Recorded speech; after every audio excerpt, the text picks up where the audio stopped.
Pendant des millions d'années, l'espace est resté hors de portée des hommes, cloués au sol sur leur planète.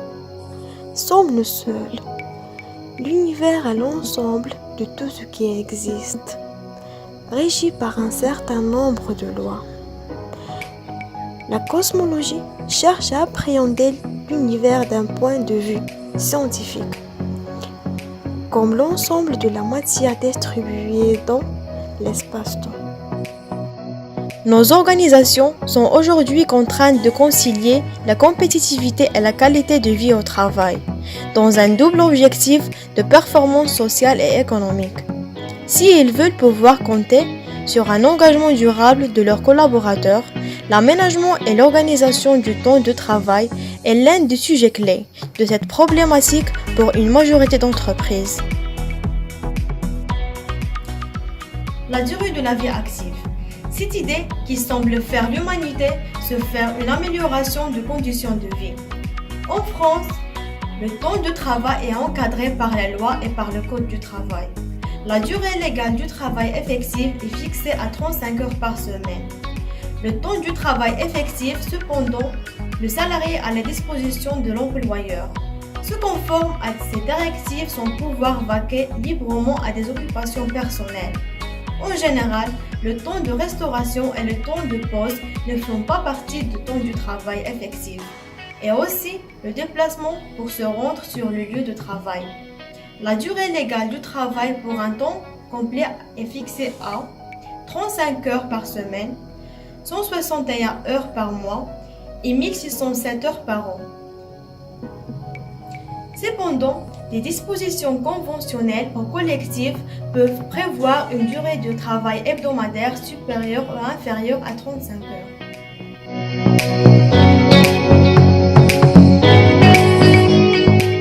En France, une personne peut partir à la retraite dès lors qu'elle atteint l'âge légal de départ, 62 ans. La réforme des retraites de 2010 a relevé cet âge de 2 ans. Maintenant au Maroc, la réforme paramétrique des pensions civiles suit son cours en 2018 dans sa deuxième année d'exécution. À ce titre, plusieurs changements interviennent dès le 1er janvier 2018 pour les fonctionnaires. L'âge de départ à la retraite passe ainsi à 60 ans.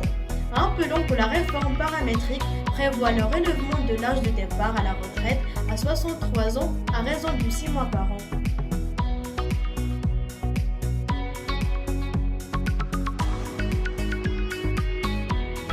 La durée maximale quotidienne. La durée du travail effectif ne doit pas dépasser la durée maximale de 10 heures par jour, sauf dérogation. Celles-ci sont accordées dans les cas suivants. À la demande de l'employeur, se réserve de l'accord de l'inspecteur du travail en cas d'urgence liée à un surcroît temporaire d'activité. Si une convention ou un accord d'entreprise ou établissement prévoit le dépassement de la durée de 10 heures en cas d'activité accrue ou pour les motifs liés à l'organisation de l'entreprise.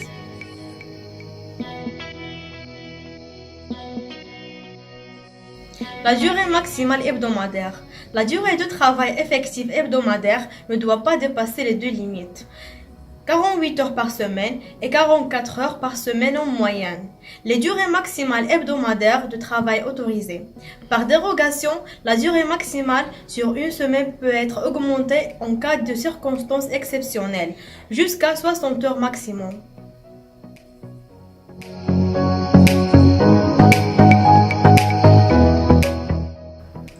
Selon les chercheurs en ressources humaines, plusieurs critères peuvent être pris en compte. Premièrement, avoir une vie professionnelle et une vie personnelle qui s'articulent bien. Deuxièmement, disposer de temps libre pour s'engager dans des activités extrasalariales. Troisièmement, avoir plusieurs activités, source de grande satisfaction. Les facteurs de déséquilibre entre vie professionnelle et vie personnelle, entre la pression, parfois ressentie au travail ou encore l'impossibilité de décrocher du travail soir et week-end. Il peut être difficile de placer le chemin entre vie professionnelle et vie personnelle.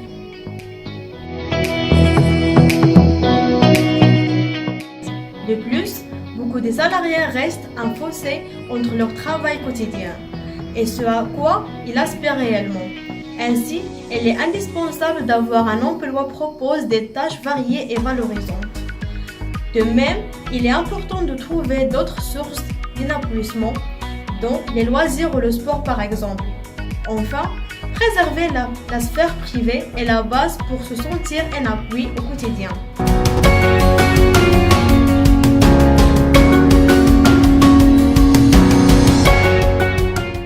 L'information et la communication sur le volet individuel et collectif de la communication et aussi la fonction de l'interactivité comme empreinte de la nouvelle ère, ce qui améliore la communication individuelle, l'émergence de nouvelles technologies et les réseaux sociaux a changé le travail au service de ressources humaines qui est lié à la politique d'information face à la révolution de ces moyens tels que la NTR, le savoir et l'utilisation positive pour réduire les risques. Passons maintenant aux outils des informations et de communication. La NTR a changé les habitudes des salariés, par exemple, des applications de mutuelles de remboursement, ce qui bouleverse la hiérarchie dans une entreprise comme type de communication interne. La communication interne est l'un des grands secteurs de la communication des organisations. La communication interne a deux objectifs: informer et inciter le personnel à adhérer aux valeurs et la politique organisationnelle véhiculée par l'entreprise. Généralement, la communication interne est l'ensemble des actes de communication qui se produisent à l'intérieur de l'entreprise. Et maintenant, on va parler de quelques types de la communication interne. La communication descendante ou hiérarchique s'adresse à l'ensemble des salariés. Il part du haut de la pyramide hiérarchique vers les employés et les ouvriers. C'est la communication du haut vers le bas. Elle se développe à travers l'intranet, les supports écrits, l'obligation de la déconnexion, les réunions et les conventions. Rassembler ses collaborateurs, c'est se donner la possibilité de réfléchir ensemble à des orientations, de dresser un bilan, d'exposer la stratégie de l'entreprise à l'ensemble de ses salariés, mais aussi de favoriser la communication d'une part entre les salariés eux-mêmes et d'autre part entre les salariés et la direction. L'information ascendante, c'est la communication dite de bas vers le haut. Elle part des salariés pour remonter vers la hiérarchie ou la direction. Elle peut être provoquée et organisée par les syndicats ou tout autre comité, comme elle peut être spontanée. La communication ascendante permet de vérifier et de détecter d'éventuelles anomalies en matière de communication interne dans l'entreprise et faire remonter par la suite à la direction des réclamations et les attentes des salariés à travers un dialogue et une écoute active. La remontée d'informations essentielles, elle s'organise à travers l'observation sociale et les baromètres d'engagement et aussi les groupes de concentration. Les structures horizontales. La communication horizontale s'adresse à l'ensemble des salariés entre eux ou les fonctionnaires de même niveau hiérarchique. Le déroulement d'informations essentielles s'organise à travers les systèmes d'innovation participative, les réseaux sociaux digitaux d'entreprise et le groupe de co-développement.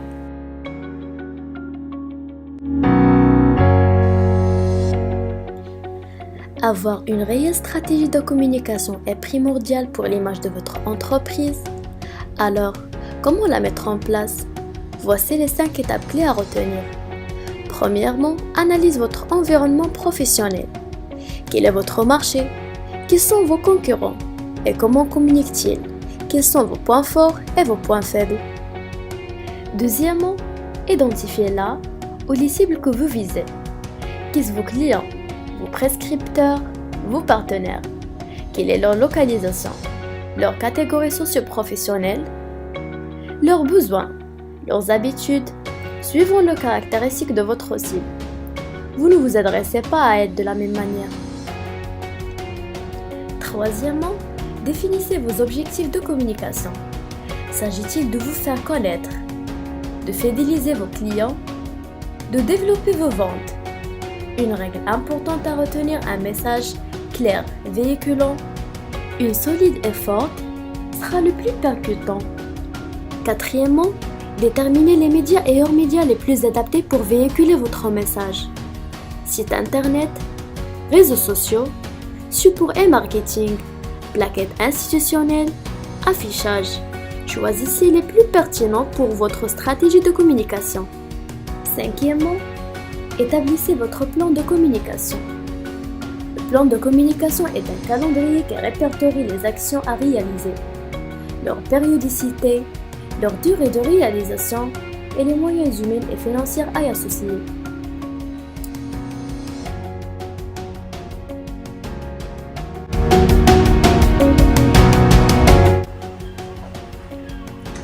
Le rôle de la hiérarchie.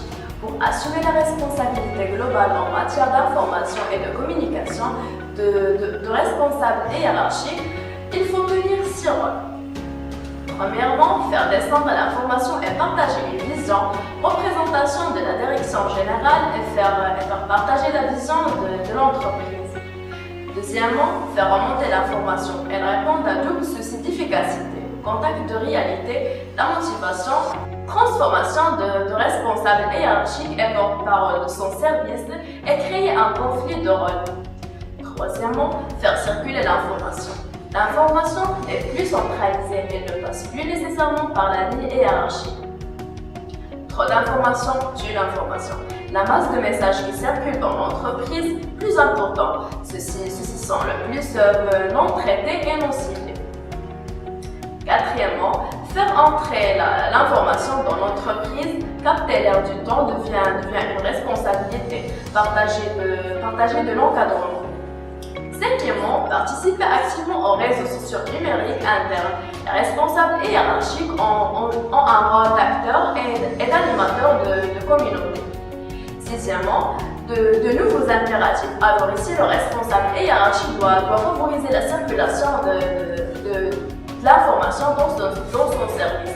Puis à ce que chaque membre de son service ait une bonne connaissance de l'entreprise et de sa stratégie. Connaître l'image que l'entreprise cherche à transmettre à l'extérieur.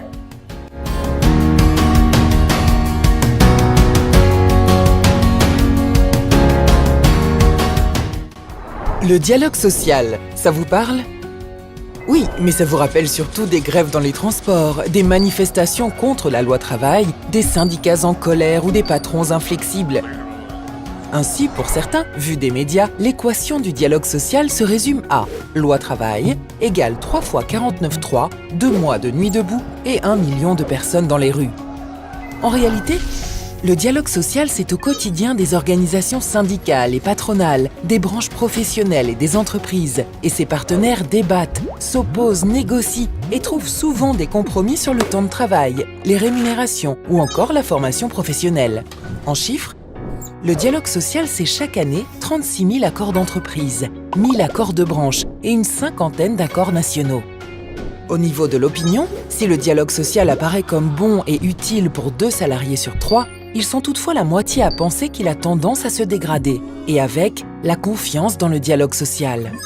Aujourd'hui, Les enquêtes montrent qu'ils souhaitent un dialogue social plus constructif afin de négocier salaire, conditions de travail ou couverture sociale, mais aussi pour aborder des sujets d'une importance croissante, comme l'égalité femmes-hommes ou la transformation numérique des entreprises.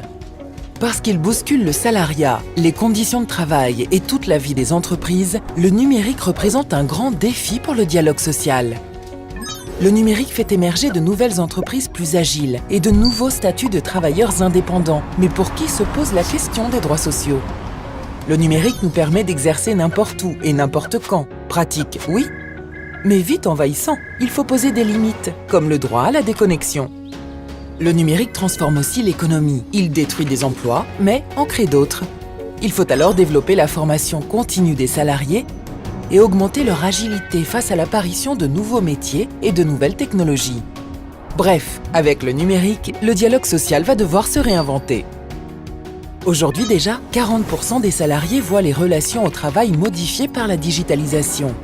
Si cet impact est majoritairement jugé positif, les questions sur l'organisation du travail, les statuts d'emploi ou la protection sociale en sont renouvelées. Et pour répondre à tout cela, il nous faudra beaucoup de dialogue social. Au sein d'une entreprise, le dialogue social désigne les relations entre l'employeur et le représentant du personnel, c'est-à-dire les délégués du personnel, les DT, les comités d'entreprise, les CE, les comités d'hygiène, de sécurité et de conditions de travail et les délégués syndicaux. Au cours des années, le dialogue social s'est renforcé dans les entreprises. L'ordonnance du 22 février 1945 a institué le comité d'entreprise. La loi du 16 avril de l'année suivante a défini les attributions et le statut des délégués du personnel.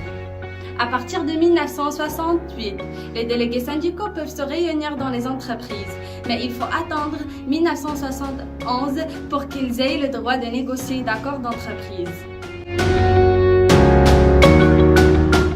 La loi du 2015 venait pour moderniser les règles du dialogue social.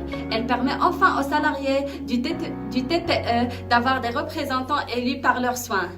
Ainsi, des connaissances spécialisées ont été rendues obligatoires. Le comité d'hygiène et de sécurité de travail, la commission de formation en 1971, la commission d'amélioration des conditions de travail, le comité d'hygiène, de sécurité et des conditions de travail. Élus par les salariés au cours des élections professionnelles. Les délégués syndicaux sont désignés par les syndicats des salariés. Les élections du délégué du personnel doivent être engagées au sein de l'entreprise dès lors qu'ils possèdent au moins de 11 salariés. Le comité d'entreprise sont élus que dans les entreprises qui possèdent de plus de 50 salariés. Les modalités de désignation des délégués syndicaux varient en fonction des effectifs de l'entreprise. Dans les établissements d'au moins 50 salariés, chaque organisation syndicale peut désigner un ou plusieurs délégués syndicaux. Attendre 1971 pour qu'ils aient le droit de négocier des accords d'entreprise. Social et culturel. Le comité d'entreprise exerce également des activités sociales et culturelles ayant pour objectif l'utilisation des loisirs et l'organisation sportive, des services de santé au travail institués dans l'entreprise. L'objet général de la mission d'un délégué syndical correspond aux attributions dévolues à un système, à savoir l'étude et la défense des droits, ainsi que des intérêts matériels et moraux, tant collectifs qu'individuels des salariés. Le délégué syndical présente les revendications de son organisation auprès de l'employeur et puis lui formuler des propositions ou des réclamations. Finalement, le besoin des sociétés de recourir au dialogue s'explique par le rôle qu'il joue dans la dynamisation des relations professionnelles, ainsi que dans le dépassement des conflits.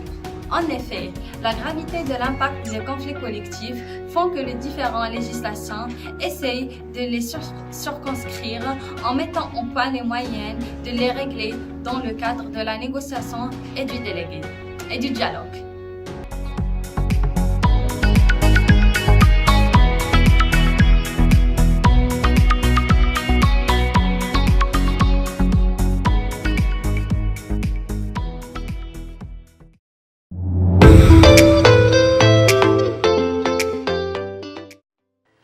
Voilà, la responsabilité sociétale et le développement durable. Premièrement, la responsabilité sociale. La responsabilité sociétale des entreprises, c'est la contribution des entreprises aux enjeux du développement durable. La responsabilité sociale désigne l'intégration volontaire par des entreprises de préoccupation sociale et environnementale à leur activité commerciale et leurs relations avec les parties prenantes. La DRH apparaît comme un acteur majeur dans le cadre de l'implantation des programmes RS2D, développés dans les entreprises et des organisations. C'est un acteur qui, tant en intervenant dans la transformation des comportements et des pratiques au sein de l'entreprise, tend à transformer lui-même, tant au niveau de ses missions que son instrumentation de gestion.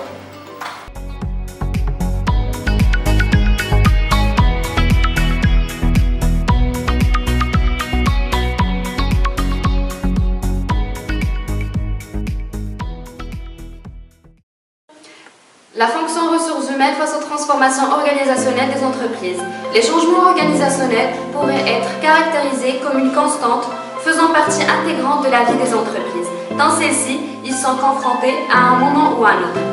Le changement est omniprésent en entreprise, qu'il soit immédiat ou étalé dans la durée, imposé ou sur la base du volontariat. Tout évolue très vite dans la société actuelle et l'entreprise doit en permanence se remettre en question si elle veut rester compétitive face à ses concurrents. Mais il n'y a pas de place pour l'improvisation. La conduite du changement en entreprise doit être faite avec méthode et pédagogie. Sans quoi, il serait très difficile de vaincre la résistance naturelle au changement.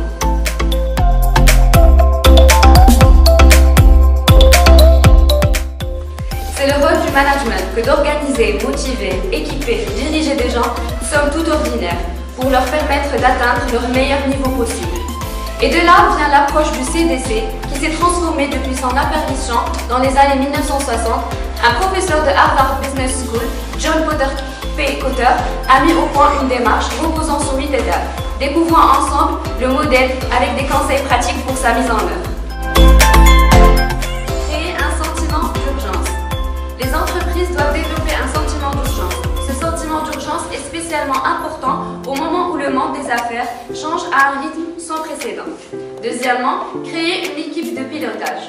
Structure décisionnelle, il est le relais de la volonté politique, une vision et une stratégie. Avoir une vision d'entreprise claire et motivante, c'est le premier pas vers une communication interne efficace. La vision d'entreprise, elle est un énoncé qui sera utilisé principalement en interne avec vos employés et partenaires. La vision permettra de définir où vous voulez aller, de communiquer clairement ce que vous désirez atteindre comme objectif, de mobiliser et de motiver les gens pour vous suivre dans cette vision. Quatrièmement, communiquer la vision du changement.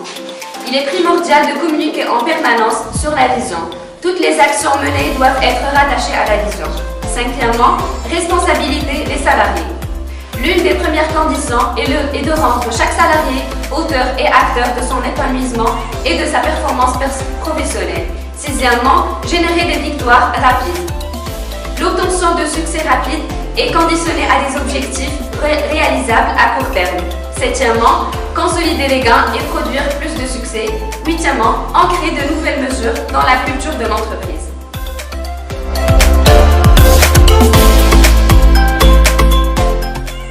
L'essentiel est de rester ouvert le plus possible avec le minimum de cohérence qui préserve une sensibilité à l'environnement. C'est le sens du constructivisme. Dans les organisations mouvantes, la GRH est passée d'une nécessité administrative à un service proactif, devant être vecteur de changement. Il paraît essentiel pour la GRH de participer activement dans les changements et adéquations rapides menés par l'entreprise pour évoluer. En réalité, dans le processus du changement, l'objectif n'est pas de mener l'opération immédiatement des membres de l'organisation, mais bien de leur accorder une place non négligeable, dans le sens où, en réalité, dans tout le processus du changement, l'objectif n'est pas de mener l'opération indépendamment des membres de l'organisation.